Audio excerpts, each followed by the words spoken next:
E bateu o desespero aí na senhora Rede Globo e nos jornalistas aí da imprensa que estão aí falando do caso do Banco Master há muito tempo, estão tentando dar um direcionamento a isso contra o Alexandre de Moraes, contra o Dias Toffoli, e a gente sabe que no fim eles vão para cima do Lula. Vamos lembrar, eu falei aqui no vídeo passado, quem não assistiu o vídeo de ontem, eu recomendo. Eu expliquei aqui o seguinte, a imprensa pega um escândalo que não tem nada a ver com o Lula e PT, eles começam a falar disso, e quando toda a população começa a falar disso, de repente eles viram uma chavinha e inventam qualquer coisa para culpar Lula e PT. Foi assim, eu expliquei direitinho, tintim por tintim, na época do Mensalão, 21 anos atrás, foi assim na época do chamado Petrolão, outro nome aí que a Rede Globo criou, para alcançar ali e bater no Lula e no PT. Coisas que não tinham nada a ver com eles foram colocadas tudo no colo do Lula. Então, dessa vez, tudo indica que era a mesma coisa, porque a imprensa começou, novamente, a mesma estratégia a fazer acusações sem provas, era contra o Alexandre de Moraes, e aí a Mônica Bergamo imputou um crime ao Lula, crime grave ela imputou ao Lula, de que o Lula tinha sido avisado de um crime do Alexandre de Moraes e não fez nada. Lembrando, qual era o crime? Imputaram que o Alexandre de Moraes tinha cometido ali crime de tráfico de influência.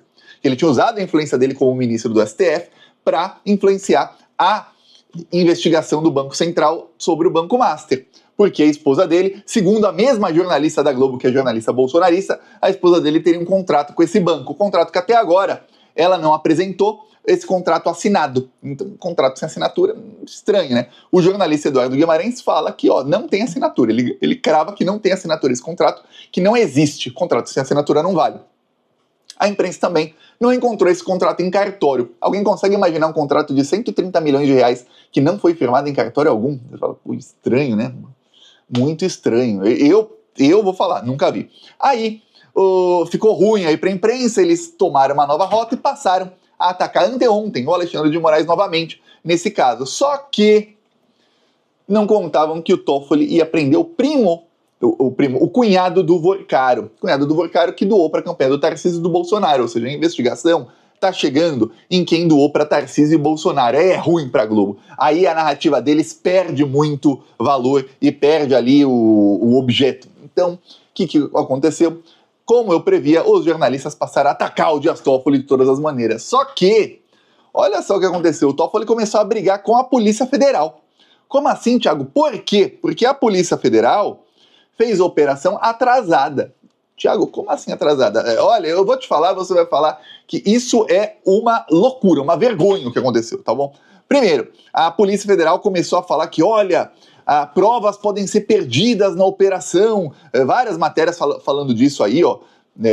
Toffoli manda a Polícia Federal enviar ao STF itens apreendidos no Banco Master. Aqui matéria da Daniela Lima, matéria neutra. Só que outras matérias dizem o seguinte, aí o Globo, decisão de Toffoli pode gerar perda de provas obtidas pela Polícia Federal no caso Vorcaro, dizem investigadores. Aí a imprensa passou a detonar aí a decisão do Toffoli, a imprensa falou que, olha, já tinha o Toffoli feito problemas na investigação, porque quando teve a acareação do Vorcaro com o presidente do BRB, o Toffoli também estava dando pitacos demais e tudo mais. É aquela, né? O cara, ele é o relator do caso, ele é o juiz, ele instrui a investigação. Ele não pode instruir a investigação, segundo a Rede Globo e a imprensa. Ele tem que ficar quieto e deixar aí toda a coisa rolar sem ele saber o que acontece. É isso que a imprensa quer.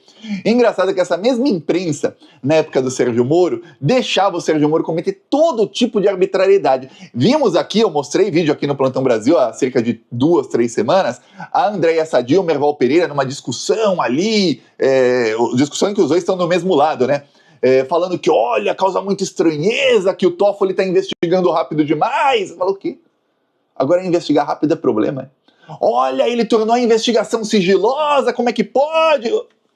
O que? Não pode, agora a investigação tem que ser para todo mundo aberta, assim, e tem que ser lenta. Lenta e aberta a investigação. Engraçado, quando o Sérgio Moro ficou 3 anos investigando o Lula e os advogados dele jamais tiveram acesso aos autos da investigação, mas nem ao básico, que é praxe que a Polícia Federal dê acesso, aí não tinha problema algum, era chororô do Lula. Era chororô, tá reclamando esse bandido corrupto. Era assim que eram as análises lá. Mas agora não.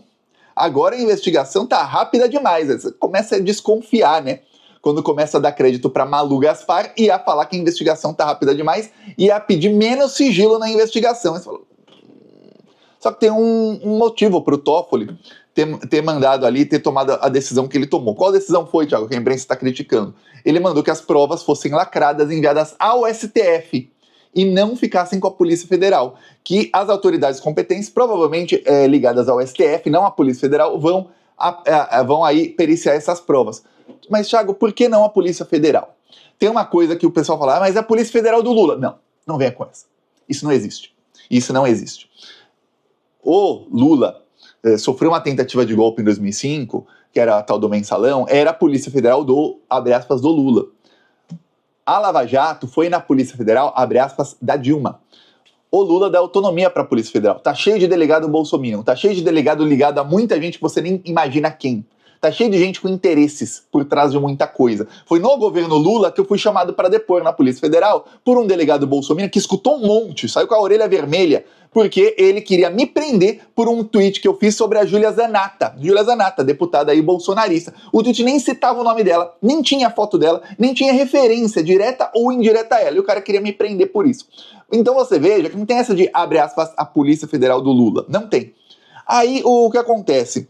A Polícia Federal recebeu ordem no dia 8 de janeiro do Dias Toffoli para prender o cunhado do Vorcaro, este que doou para a campanha do Tarcísio e depois teve ali de presente, foi dado para ele e para o Banco Master, uma estatal do estado de São Paulo por apenas 1 bilhão, valia pelo menos uns 10.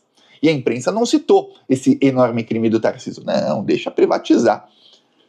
Pois bem, depois o dinheiro que estava no caixa desse estatal foi para um dos fundos do Banco Master e o dinheiro sumiu. Ou seja, foi para todo esse pessoal. Que coisa, né? Ok, mas olha, tá chegando o Tarcísio no Bolsonaro. Parece que parte da Polícia Federal não quer que chegue perto do Tarcísio do Bolsonaro. Por quê? Porque o Toffoli deu a ordem de prisão dia 8 e falou assim, a partir do dia 12, vocês têm 24 horas para cumprir essa ordem de prisão. Então, a partir da desde a segunda-feira, a Polícia Federal tinha 24 horas para cumprir a ordem de prisão. O que quer dizer o seguinte, a ordem deveria ter sido cumprida na segunda-feira. A partir do dia 12 começa meia-noite, a Polícia Federal tem até a meia-noite do dia 13, ou seja, às 11h59 do dia 12. O cunhado do Vorcaro foi preso no dia 14, tentando sair do Brasil num voo para Dubai. Aí você fala, tá, Thiago, e sabe o que acontece? Tem uma lei, se passar